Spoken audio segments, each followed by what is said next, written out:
Hey everyone, welcome back to Legacy Politics. We just hit 89 subscribers to the YouTube channel. Can we get to 100 by Election Day? Please like this video and subscribe down below, and also hit that notification bell for any future videos that you will be seeing coming from this channel. Also subscribe to my Twitter account at Legacy Politics and my Instagram account at Legacy Politics as well. I also got this email from YouTube. In the month of October, we gained 36 subscribers, 340 views, and just under 1,200 minutes watched to the channel. Thank you so much. That's you, not me. That is you doing that, and I'm very grateful that you're spending that much time watching me talk about politics. I really do appreciate it. But today, we're going to be talking about my updated election prediction for 2020. But first, let's talk about the vice presidential debate last night. This is from a left-leaning Twitter account, Political Polls, PP polling numbers, at PP polling numbers. Just over 100,000 votes, and Mike Pence got about 74% of the vote, almost 75% of the vote, which means around 75,000 people voted that Mike Pence won the debate last night, and I believe he did. Mike Pence really did win that debate last night. It wasn't even close to me.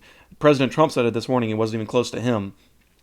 It just wasn't close. I mean, Mike Pence, like I said in my preview video, he was a soft burner. He knew how to beat Kamala Harris. He let her talk. He let her sound just not smart, and he nailed her on many issues, especially the packing of the Supreme Court. That was a major issue that Mike Pence won. So I think he won. The vast majority of polls I've seen that he's won, except for CNN polls, which you have to take those for a grain of salt. But yeah, I mean, Mike Pence won the debate last night. Great win. Go watch my live stream on my Instagram account if you want my full analysis on the VP debate reaction. But because today we're going to be diving into my updated 2020 election prediction. And let's go ahead and dive in. So I filled out already all the safe states for both candidates, 163 to 121 right now, just safe states that aren't going to be contested. And the purple states, the light purple states, are the states that are toss-ups that we're going to be talking about in detail, and all the other states are not toss-ups. West Virginia is a safe state. It is not on there yet. So there it is. All right, 126 to 163. Yeah, so let's go ahead and start. We'll start on the West Coast now. So Nevada, a lot of Republicans saying that they can flip Nevada. I don't personally see it. I mean, if we look back at 2016, let's go to Nevada. Let's go to the state of Nevada. So Hillary Clinton won by just over 2 points, just about 2%. And look at the counties. This is the county that Trump would have to do significantly better in if Nevada was to go to Donald Trump in Clark County in Las Vegas. Hillary Clinton won it by around 82,000 votes there. And in this county right here, he has to max out. See how this is all maxed out red? This has to be maxed out if he wants to win. He has to max out Mineral County and possibly flip Wazoo County, which is going to be hard given, I mean, he could do it if he really campaigned here, but he doesn't need Nevada. President Trump does not need Nevada to win, but he would have to make a gain in Clark County, and he would have to make gains in Wazoo County. Keep in mind, this was 2016. Let's look at what happened in 2018 in the same map in Wazoo County. The Republicans actually went down. They were at 87,000 votes for Adam Laxalt, which was the governor race there. 87,000 votes, and President Trump in 2016, 94,000 votes. They were going down, which isn't a bad sign because not everybody who votes on a presidential election will vote on a governor election.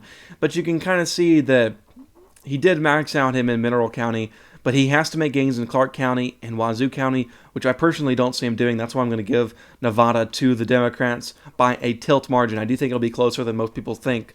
New Mexico and Colorado. Colorado, for now, I'm going to put in likely D. I don't think that President Trump should even campaign there. There's no reason to. He doesn't need, any state he doesn't need to go campaigning. He doesn't need to waste money there. New Mexico will probably be a little closer than some people think, but I'm going to put it in a tilt Democrat. Lean Democrat. I think Biden will probably win it by around 4 to 6 points there in Nevada. Let's talk about Texas. Texas is a state where in 2016, let's look at Texas right here. Texas was won by Donald Trump by over 9 points. In all of the big cities, he didn't do so well in, and I think if he maxes out his support in these northern Texas counties and in these southern Texas counties, if he can max out his support in these bigger cities, which he will do, There in San Antonio, he got 240,000 votes. There in Houston, he got 545,000. There in Austin, 127,000. I think he can get more than that. I don't see Texas as a big play in this cycle. It could be in future cycles, though. Don't forget Texas. Texas could be a play in future cycles. I'm going to put it in lean Republican, as President Trump will probably win it by more than 4 points. More than 4 points, but I want to put it in lean for now, just because of some polling data is showing it a little closer, in some right-leaning poll data showing it a little closer than likely Republican. So we'll put it in lean Republican for now. Let's look at Georgia. Georgia, again, a state that's kind of like Texas. People are saying it's close. But Georgia's not going to be that close. I mean, I just can't see it. The polling data is really bad. It's oversampling Democrats, and that's still having Trump lead. I'm going to put Georgia in a likely Republican, or rather tilt a lean Republican there in Georgia. Illinois is a safe Democratic state. I don't know why I didn't put it there a minute ago, but Illinois will go to Joe Biden by a comfortable margin.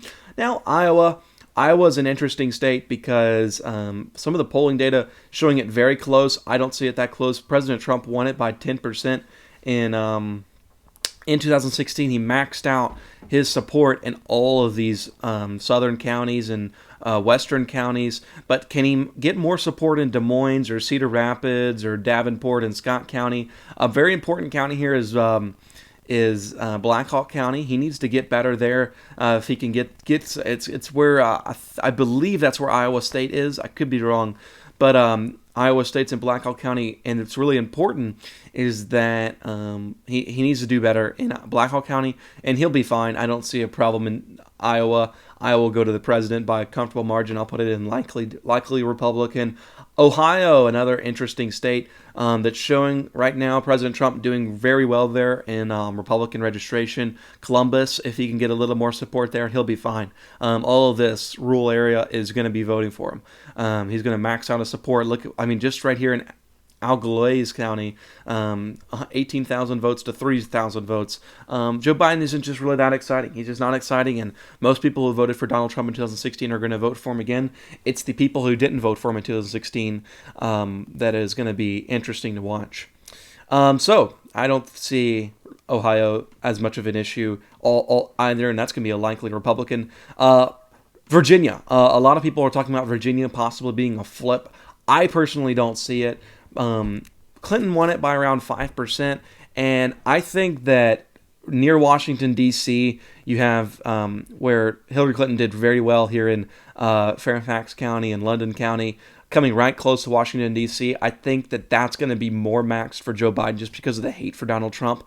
Granted, Donald Trump will probably do better in these southern counties, maybe closer to Roanoke, but I just don't see it. I just really don't see him flipping the state. I wouldn't get too excited about it. So for right now, I'll put it is going to be closer than some people put it. I'll put it in lean Democrat for right now. They're in Virginia, so 204 to 216. New Hampshire, I've been long calling a flip there in New Hampshire. It went blue in 2016. Let me show you the governor race in New Hampshire. So in New Hampshire in 2016, it went blue, right? So Hillary Clinton won it by just over 0.3 in 2016, okay? She really maxed out her support in Concord. That's where, if she would not have won Merrimack County, she would not have won the state. So 40,000 votes to 37,000 votes for Donald Trump. Now let's look at the governor map. In Concord, 33,000 votes for Chris Sununu, and Molly Kelly, 30,000 votes. Granted, that's not as many votes as President Trump got in 2016, but like I said a minute ago, but they flipped Concord County. And right here in Grafton County, the Republicans did better than Donald Trump, and in Rockingham County, they really maxed out their support there. That's why I think that for now, I'm putting New Hampshire as the flip state. Tilt Republican, as Donald Trump will flip the state of New Hampshire from blue to red in this cycle. Maine's at large, I'm giving to Joe Biden for now. Joe Biden will probably win it by 3 or 4 points. I just don't see any data that's going to be showing me right now that President Trump will win the state of Maine. So now, like I said, I've been saying this a long time. It's coming down to these states: Arizona, Florida, North Carolina, Pennsylvania, Michigan, Wisconsin, and Minnesota. Let's start with Florida. In 2016, Florida was one of the closest states. let's look at the counties here. You see how right here how it's maxed out red right here in Escambia County. President Trump has to max out all of his red counties. This cannot be a little bit of a little tilt R. It has to be maxed out for him to win the state again. Here in Tallahassee, it's not maxed out red. That is very interesting here. Now, if you look at the governor race in Florida, do you see right here? Look at this. It is maxed out in these counties. That's why I think that the change in direction from 2012, if you see all these arrows going right, some going left, but mainly all of them going right. Here in Alachua County, it's going left, but all of these are going right, and they even went further right here when everybody voted for Ron DeSantis, and he won fairly comfortably. It looks close, but it was fairly comfortably. In Florida, it was fairly comfortably because Florida's always going to come down to the wire. That's why I do believe that President Trump will win the state of Florida again. I don't really see any data that Joe Biden's going to win Florida, so we'll put Florida in the tilt Republican column. North Carolina was a state that President Trump won by around 2 points there in North Carolina. Now, North Carolina was one of the states where it did not have a gubernatorial election in 2018. So we really don't have any data from actual voters, but we do have data from the polls, and the polls are showing President Trump doing just fine there. But the main thing I look at in North Carolina is voter registration. Okay, so Republicans are destroying the Democrats in voter registration, which is very rare for Republicans. That doesn't happen a lot, and that's why I think President Trump will do just fine. And it's not even a tilt to me. I think President Trump will win in a safe margin, in a likely margin there in North Carolina. So 252 to 218. I want to talk about Pennsylvania. Pennsylvania, to me, is the key state here. President Trump needs to really wants to flip Center County. This is where Penn State College is, right? And I think it helps that most of Penn State is online. Okay, so all of those students are going to be just not even there. Most of it's online. You'll have the football team there and everything. But let's look at the gubernatorial election there in Pennsylvania. Tom Wolf won the election. He was the incumbent, so he was governor when President Trump ran for office. So it's not like the state flipped from red to blue, as you might think, but it did not. He was already the governor. But look at the margin of victory by 17 points there as the governor. He won it by 800,000 votes, over 800,000 votes in Pennsylvania. And the reason is, as we look here, Erie County, here we go. So President Trump won Erie County by over 2,000 votes. In the governor election, Erie County, look at this. Tom Wolf won it by 11,000 votes, right? So the switch in Republicans voting for a Democratic mayor, but in 2016, they voted for a Republican president. That's why Pennsylvania is so hard to poll. That's why you really can't trust anything coming out of Pennsylvania. That's why we have to look again at voter registration. Voter registration, again, has been crucial for Republicans in Pennsylvania. They've been campaigning here very hard, and that's why I think it's going to come down to Center County and Erie County, but also President Trump has to maintain these counties. As we look here, as we look at the counties right here in Mercer County, in Lawrence County, in Beaver County, in Washington County, all these have to be solid red. They cannot be tilt red. Here in Union County, in Monson County, in Luzerne County, all these need to be red for President Trump to pull off Pennsylvania. As of right now, I think he can do it, and I think he will do it, and I'm putting Donald Trump winning Pennsylvania. It's going to be very close, though. It may not even be called on election night. It's going to be very close there in Pennsylvania. Michigan, really fun state to talk about. Michigan in 2016 flipping from blue to red for the first time in a very long time. Michigan was very close. It came down just 0.3%. President Trump won it by just around 11,000 votes there in Michigan. Let's look at the governor race there. Gretchen Whitmer running, and she won Michigan by over 10 points there. As really, you have to remember the Republicans really didn't get out to vote in 2018. They will get out to vote for Donald Trump, but look at the difference in the counties. See, Grand Rapids, Kent County, and Muskin County went blue in the gubernatorial election. Look where they went in the presidential election. Grand Rapids and Kent County, President Trump won it.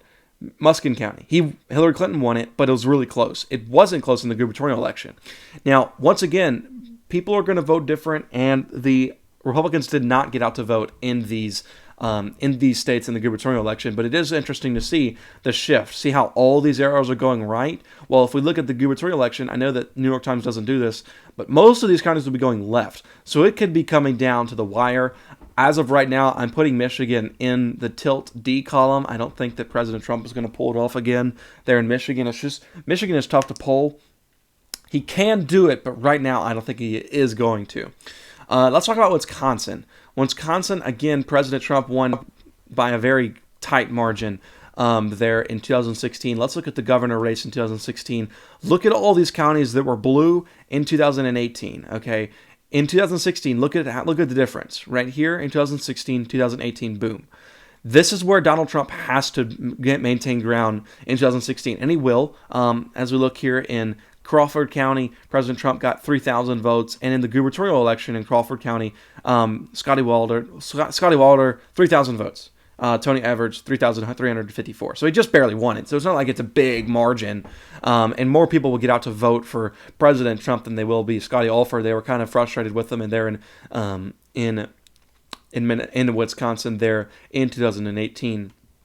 Now, the counties that are very important for Trump to win are these WOW counties. These are called the WOW counties right here. Racine County, Waukesha County, Washington County, and Ozuka County. All these are important for Trump to max out. In Kenosha, I think President Trump is going to win Kenosha by a very comfortable margin. People are very mad at what happened there with the riots. In 2018, Kenosha County went blue, but not by much. It only went blue by around 4%. President Trump actually won Kenosha County in 2016 by around 1%. I think more Republicans will get out to vote, and I think Wisconsin's going to the president now in Wisconsin, and it's going to go to President Trump in a very, very tight margin. Now, in Minnesota is another interesting state to look at. Minnesota is, and Hillary Clinton won it by roughly 30,000 votes there in Minnesota. And you have to remember that Minnesota was not campaigned in by Donald Trump. Donald Trump did not campaign in any of this state, but barely any, in Minnesota in 2016, and he almost won the state. He has been campaigning very hard in Minnesota, and I think he's going to win, and it's because of this. In Minneapolis, Hillary Clinton really destroyed Donald Trump in Minneapolis. After all the riots, Minneapolis has been swinging right. We've seen polling data showing that. It's obvious. All of these counties are going to vote red. All of this is going to be red. And in Minneapolis, it's going to be more red for Donald Trump. And Donald Trump will flip Minnesota. Polling data has shown this. Polling data has shown me that, and voter registration also has shown that President Trump will win the state of Minnesota. And I don't even doubt it. I don't even think it's a question. I think this is the easiest flip of the night. It's not as easy to flip New Hampshire or Pennsylvania. It's easier to flip Minnesota for Donald Trump. Arizona, let's go to Nebraska second. Nebraska second will go to Donald Trump. Nothing showing there that's former Vice President Joe Biden is going to do anything in Nebraska second. He hasn't even been trying to campaign there, but President Trump has been sending teams there, and they've been showing in 2016 there in Nebraska second. It went to Donald Trump 45,000 to 28,000. It wasn't really that close there in 2016.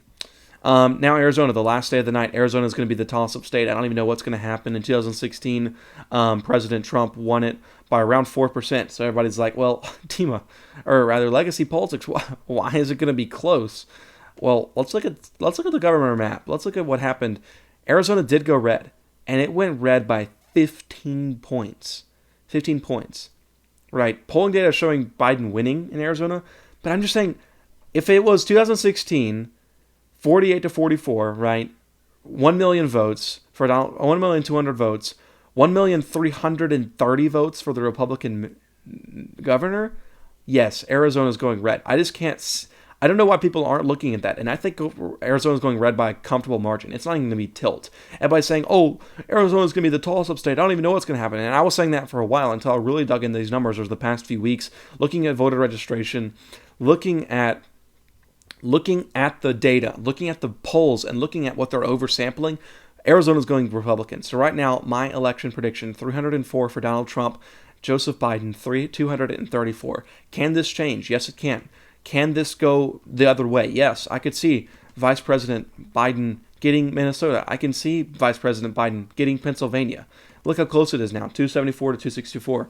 But the path to the presidency for Donald Trump, and you can see him do this. He's going to defend Iowa, Ohio, North Carolina, and Georgia, and he's going to go for Florida. He's going to try to pick off one of these states and get Arizona, and it's looking like he can do that. But right now, it's looking like he can even do this. He could win Pennsylvania and Minnesota and flip New Hampshire. So, guys, at the end of the day, I really just don't see how Joe Biden's going to win this election. All these polls that are coming out that's showing him up 16 and all this, my question to them, the pollsters, is then why the heck is Joe Biden even campaigning? If he was truly up in the national aggregate by 16, this is what the election would look like. Let me just show you. I'll just show you if he was up 16. This is exactly what it would be. As I'm doing this, if he was up 16 in the national aggregate, I want to thank you so much for watching the video, and please like and subscribe to the channel. I really appreciate the support. So this is exactly what would happen if Joe Biden was up 16 in the national aggregate, which he isn't. But Mississippi, Alabama would be going blue. Georgia would be going blue. North Carolina would be going blue. Florida would be going blue. 428 to 110. Montana would be tilt R. It'd be so close. It's incredible. It's not true. You can't tell me that is true. Mississippi and Alabama are not going red. So he's not up 16 in the national aggregate. I don't know where they're getting their numbers. This is my October 8th, 2020 presidential election prediction. President Trump at 304 to 235. I feel like I'm not doing this right. But anyways, you saw it a minute ago, whatever it was a minute ago. I'm pretty sure this is it. 304, 234. President Trump wins re-election, and he stays in office for 4 more years. Thank you guys for watching this video. We are at 89 subscribers. Can we get to 100 by election day? Let's try to do it. Enjoy the rest of your weekend. Be looking for my Monday edition. I may have a special guest on Monday. So please be looking forward to that. This is Legacy Politics signing out. Thank you.